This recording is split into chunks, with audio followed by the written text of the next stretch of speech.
तुम पाखरे अपराधी मो ही पार्वती मु तुमर पुत्र को वध करिछि।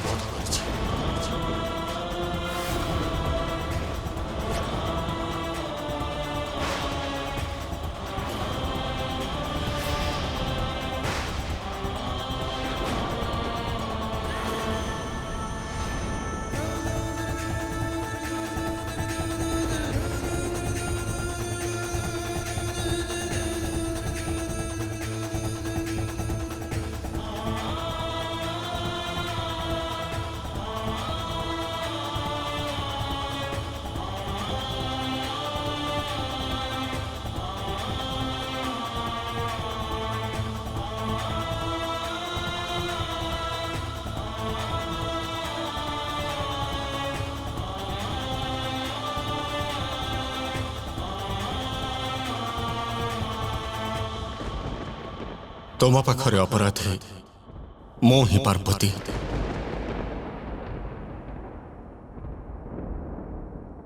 आपण करिसंती मो पुत्रर वध किंतु काहेकि स्वामी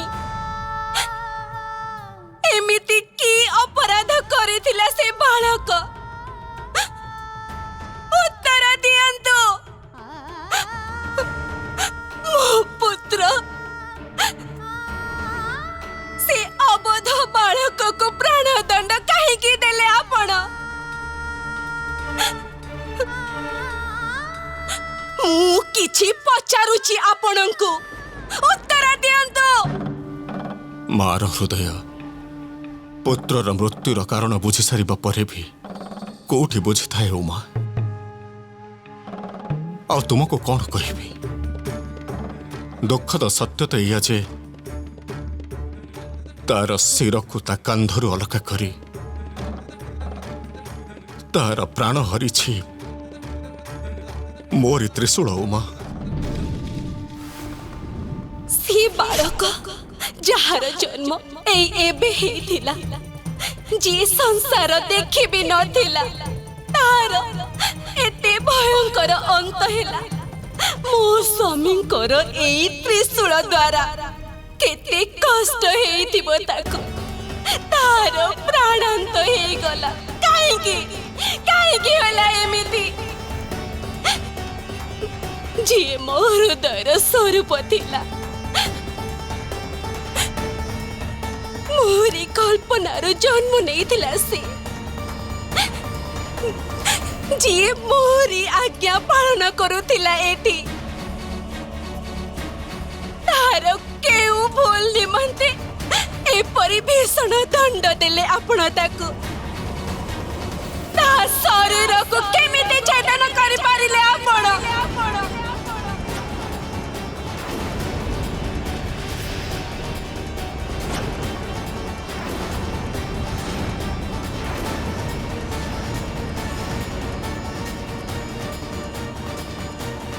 माता महाशक्तिंकर क्रोध जागृत हेउछि। माता कोपित ही कदाचित आमको भयंकर दंड देवे।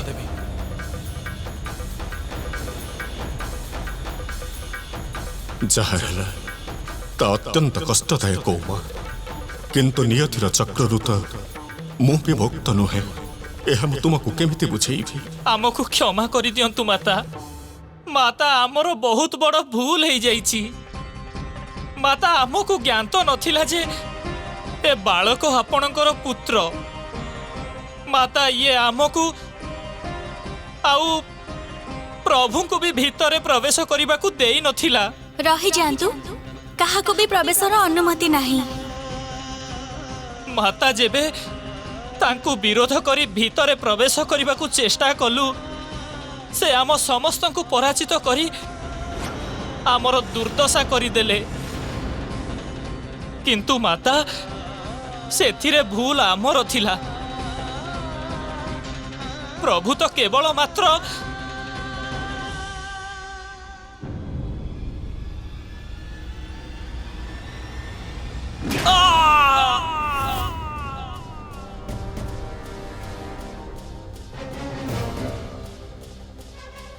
एमिति क्रोध जागृत हेउछ माता महाशक्तिंकर जे से नंदी को आकाशर अनंत विस्तार को पठेई देले।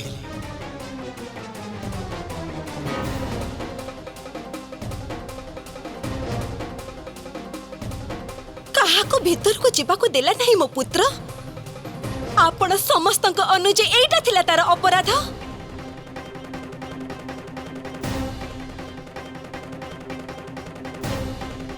माता आदेश पालन करिबा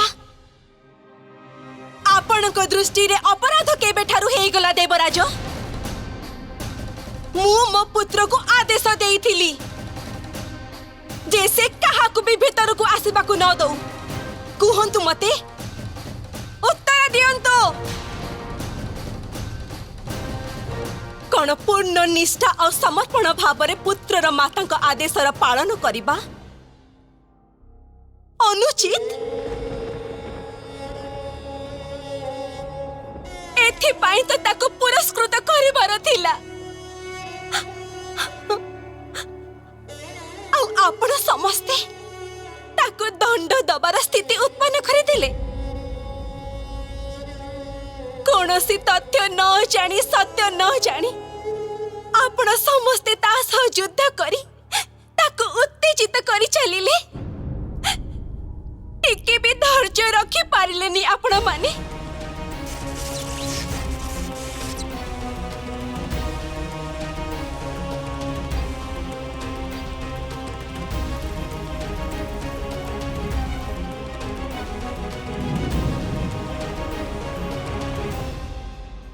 सबु देवता माने एकाठी हेई गोटे बालक सम्मुख रे निजर शक्ति प्रदर्शन करुथिले। मो पुत्र को निज प्राण देई निज माता को आज्ञा पालन करिबा निमंते विवश करिदेले आपण समस्ते।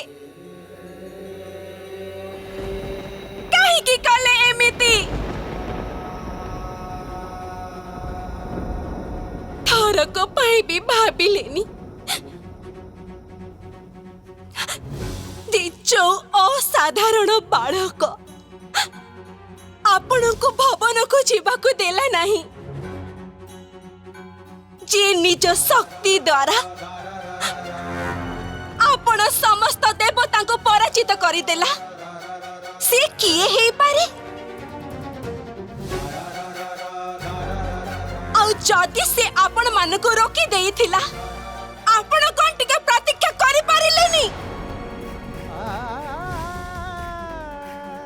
मु मो स्नान सारी आ अन्य कार्य समाप्त करी बाहर को आसुथिली।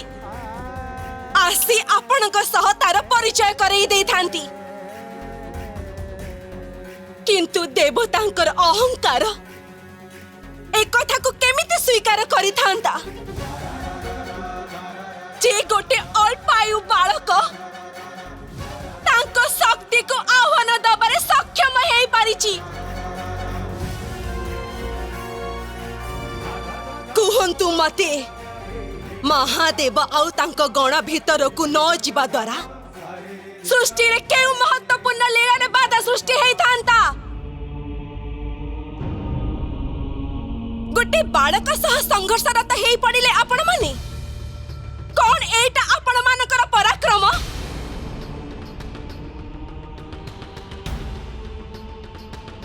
गोटे बालक सह केवल गोटे बालक सह कौन क्षति करिथिला से आपण समस्तंकर।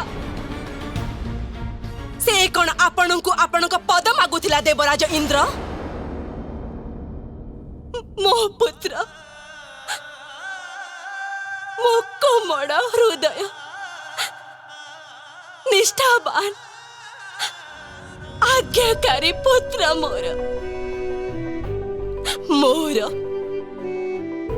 निज माता आज्ञार पालन करुथिला से।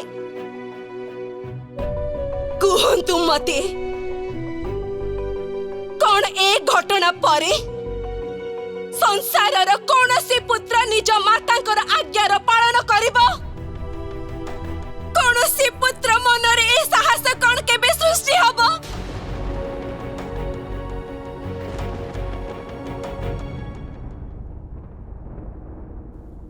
आपण जानी छंती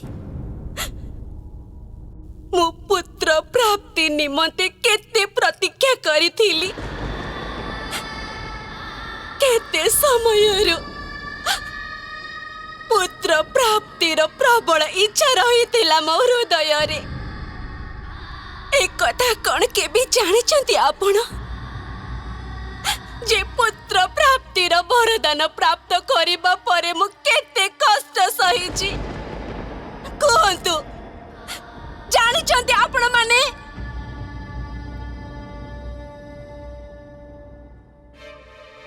आदि शक्ति होउची मु आदि शक्ति होउची मु से आदि शक्ति जे से समय रे भी सती रूप रे सर्वदा आपण का प्रार्थना रे मग्न थिला निज पिता श्री प्रजापति दक्ष के विरुद्ध रे जाइथिला जेमिति आपण को सह मोर विवाह हेई पारि थांता। बस सती एहा कदापि हेई परिबो नाही। मो तमर विवाह से शिव बैरागी सह केबे भी हबाकू देबिनी। अनेक कष्ट सहिली तापरे जे ब्रह्मदेव को सहायता रे हमर विवाह हेला किंतु से विवाह परे भी मोर कष्ट दूर हेई नथिला। पिताश्री आपण को यज्ञ रे निमंत्रण न देइथिबारु आपण को सम्मान रक्षा पाई मते मो प्राणर आहुति दबाकू पड़िथिला।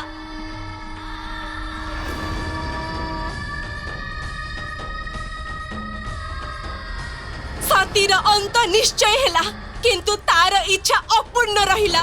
सेथि पाई मो पुनर्जन्म ने आपण को राजी करेबा पाई अनेक वर्ष तपस्या कली जेमिति एथरक मो पुत्र प्राप्तिर इच्छा पूर्ण हे पारिबो किंतु आपण बहुत वर्ष जे समाधि रे मग्न रहिले आपण को तो एक कथार आभास भी नथिला। अनेक कष्ट परे आपण को सह विवाह हेला आ एते वर्ष परे जेते बेले पुत्र प्राप्तिर कामना कली देवता सेमानकर समस्या नहीं पहुंची गले। आमको आश्वस्त करंतु हे दयानिधि जे आपण को माता पार्वती को संजोगरु केबे भी कौनसी संतान जन्म नेब नाही। मोर प्रथम पुत्र को आपण तांको कार्य रे लगी देली मु किछि भी कहलिनी। मु द्वितीय पुत्र पई पुनः कठोर पुण्य को व्रत कली। मते गोटे एमिति संतानर वरदान दियंतु त्रिमूर्तिंकर समस्त गुण थिबो ता मध्य रे तथास्तु। पुत्र पाई गोटे महा पुनः प्रफुल्लित हेला। सेते बेले आपण समस्तंग सह मिसी स्वयं मो स्वामी अत्यंत निष्ठुरतार सहित मो पुत्रर वध करिदेले।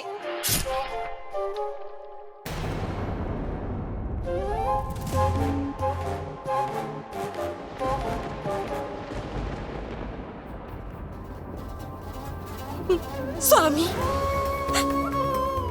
आपण को त्रिशूल एथिपई अछि ना जे तार प्रयोग करी आपण दुष्ट जनक ठारो निज भक्त आ निज लोकन को रक्षा करि परिबे आ आपण सेइथरे निज पुत्रर वध करि देले।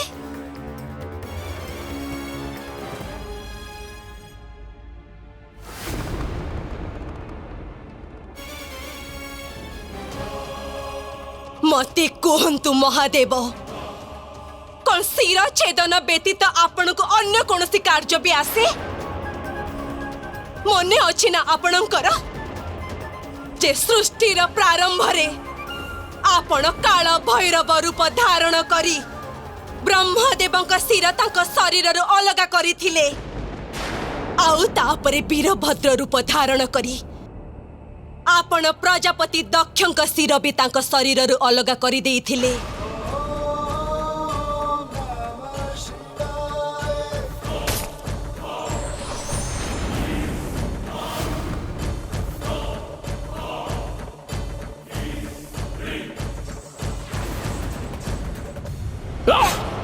किंतु एथरक तो आपण सब सीमा लंघन करिदेले। आपणकर जो पुत्र को आपणक स्नेह प्राप्त होबार थिला आपण से पुत्रर शिर तार शरीर रु अलग करिदेले।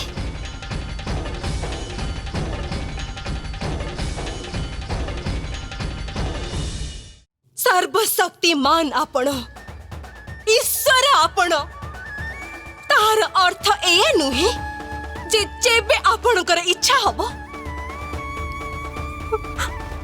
आपण काहा को भी क्षत विक्षत करि देबे एतिकी निज पुत्र को भी एतिकी भी नियंत्रण नहीं आपणकर निज क्रोध उपरे।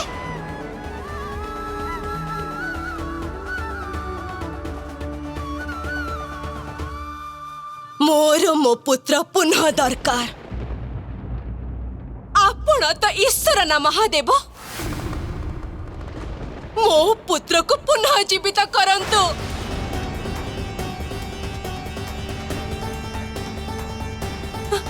ताको पुनः उठी मते महा डाकिबा पे कहंतु।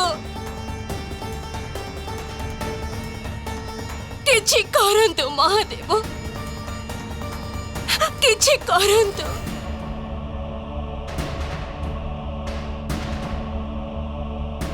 अन्यथा मु भी निज नियंत्रण हरई देबी।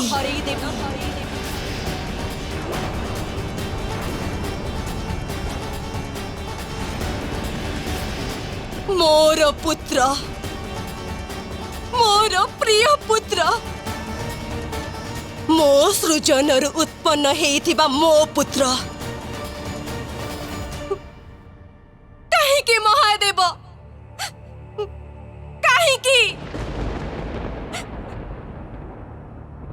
कहीं कले आपण एमिति कहीं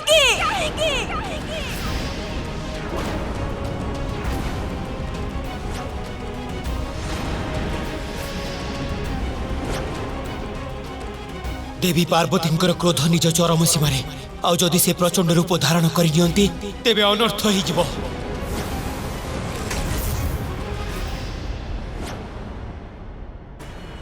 जदि आपण ताको जीवित करबा को चाहू नाहंती तेबे मु जीवित करिबी ताको।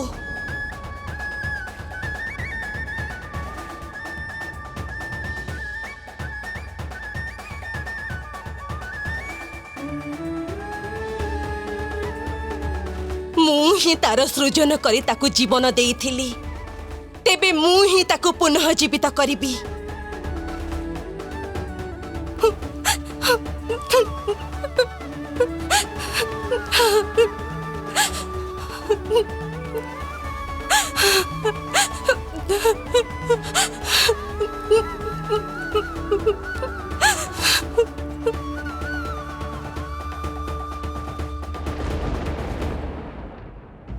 उमा केमिति बुझेबी तुमको? तुमरे समस्त प्रयास निरर्थक।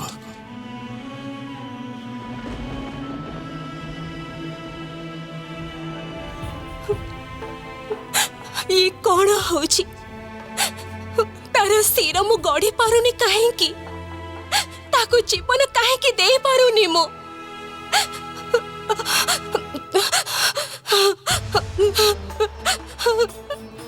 तार सिरर भस्म को तो एकत्रित करुची, हेले एकत्रित होनी काहेकि?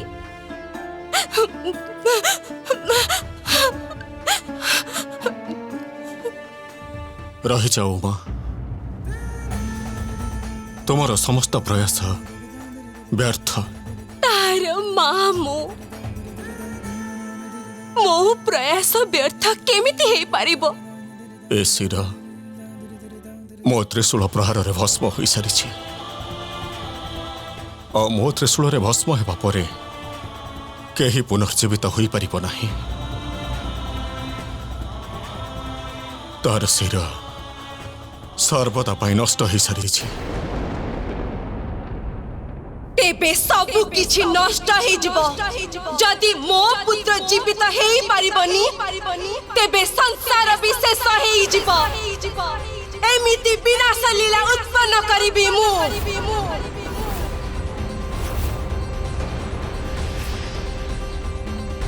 आपण माने नारी को कोन भाबुचंती?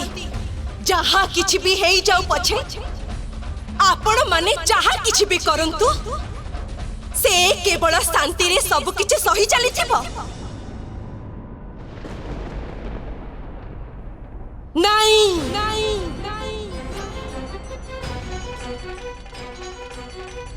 नारी जदि संसार सृष्टि करि पारे तेबे तार विनाश भी करि पारे।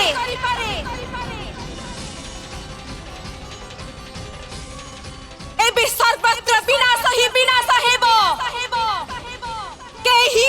ଯିବେ ନାହିଁ।